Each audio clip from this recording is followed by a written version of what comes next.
భర్త గెలవాలంటే ఒక్కటే మార్గం. భార్య చెప్పిందంతా ఒప్పుకోవడమే. భార్య అభిమానాలు చూపించాలనుకుంటే మొదట భర్త చేసిన తప్పుల జాబితా చదివి మొదలు పెడుతుంది.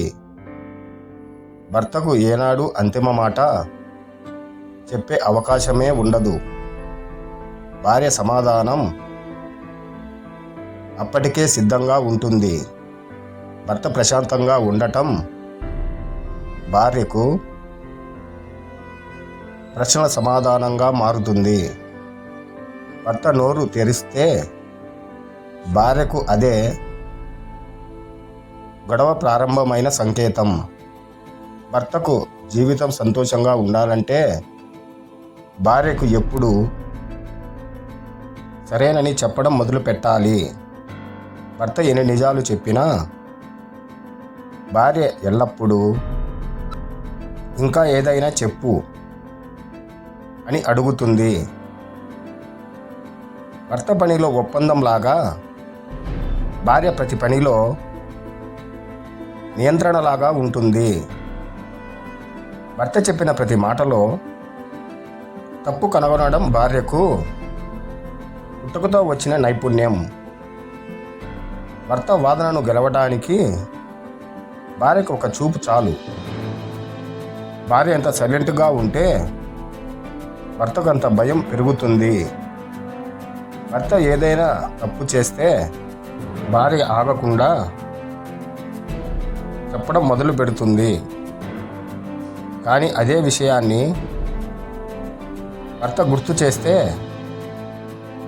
అది పెద్ద సమస్య చేస్తుంది.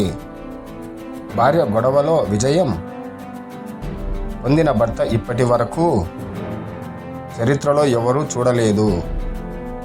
భర్త ప్రశాంతంగా ఉంటే అది భార్య వేసిన ఒక స్ట్రాటజీ ప్రభావం. భర్త ఆలోచన చేయడం మొదలు పెడితే భార్య ఏ తప్పు చేశావో చెప్పు అంటుంది. భర్త డబ్బు ఖర్చు పెడితే అది వృధా, కానీ భార్య ఖర్చు పెడితే అది ఇన్వెస్ట్మెంట్. భర్త గెలుస్తాడు అనిపిస్తే భార్య కొత్త టాపిక్ తెస్తుంది. భర్త ఎంత గొప్పగా మాట్లాడినా భార్య చివరిలో ఏం చెప్పావు, అర్థం కాలేదు అని సమాప్తం చెప్తుంది. భర్త పొరపాటు చేయకపోయినా భార్య తన ఊహాశక్తితో కొత్త కొత్త పొరపాట్లను సృష్టిస్తుంది. భార్య చిన్న గొడవ కోసం చేసిన పథకం భర్త యొక్క శాంతి చక్రాన్ని పూర్తిగా తారుమారు చేస్తుంది. భార్య ఎప్పుడూ నిజమే, కానీ భర్త దాన్ని ఒప్పుకుంటేనే అది చట్టం అవుతుంది. భర్త ప్రశాంతంగా ఉండటం భార్యకు గొప్ప సమస్యగా అనిపిస్తుంది. భర్త కనీసం వాదనను గెలవలేకపోయినా భార్యతో నో చెప్పడం గెలుపు లాంటిదే. భర్త ఎన్ని ఏళ్లకు బుద్ధిమంతుడైనా భార్య వాదనలో ఎప్పుడూ ఓడిపోతాడు. భర్తకు భార్య ఓ ప్రశ్న వేసినప్పుడు సరైన సమాధానం ఇవ్వడం ఒక పెద్ద కళ. భర్త ఏ పని చేసినా సరే భార్యకు దానిపై ఆక్షేపణ ఉండదు. భార్య బాధల గురించి మాట్లాడితే భర్త నవ్వుతాడు, కానీ భార్య భర్త బాధల గురించి మాట్లాడితే అది పెద్ద కథగా మారుతుంది.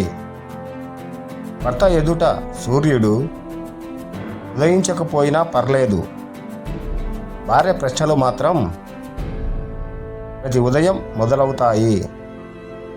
భర్తకు ఏదైనా తెలియదని భార్యకు అనిపిస్తే అది ఆ రోజు గొడవ మొదటి దశ. భర్త కష్టపడి సంపాదించిన ప్రతి రూపాయిని కూడా భార్య డబ్బు వృధా చేశావంటుంది. భార్య భర్తను నమ్మితే సరిపోదు, తన మాట నమ్మాలని కూడా భర్తను ఒప్పించాలి. భర్తకు జీవితంలో సంతోషం అంటే భార్య 10 నిమిషాల పాటు సైలెంట్గా ఉండడమే భర్తను ఒకరోజు ప్రశాంతంగా ఉంచడం అంటే భార్యకు అంత సులభం కాదు. భార్య రాత్రి మాట్లాడటానికి మొదలు పెడితే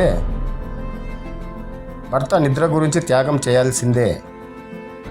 భర్త ఏ కష్టం వచ్చినా భరిస్తాడు, కానీ భార్య సైలెంట్గా ఉంటే బాధపడతాడు.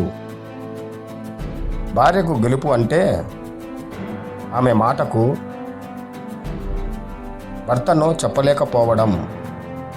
భర్త బాగా పనిచేస్తే దానికి భార్య క్రెడిట్ తీసుకుంటుంది. పనిలో పొరపాటు అయితే మొత్తం భర్త మీదే నెట్టుతుంది. భర్తకు అనుకూలంగా ఉన్న ఏ అంశాన్ని అయినా భార్య వ్యతిరేకంగా చూపించగలదు. అది ఆమె ప్రత్యేకత. భర్త సైలెంట్గా ఉంటే అతనికి బాధగా ఉందని అనుకోవద్దు. అది భార్య మాటలతో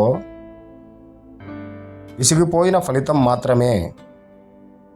భర్త పొద్దున్నుంచి సాయంత్రం వరకు పనిచేసి అలసిపోయినా భార్య రాత్రి కోపంతో మాట్లాడటానికి రెడీగా ఉంటుంది.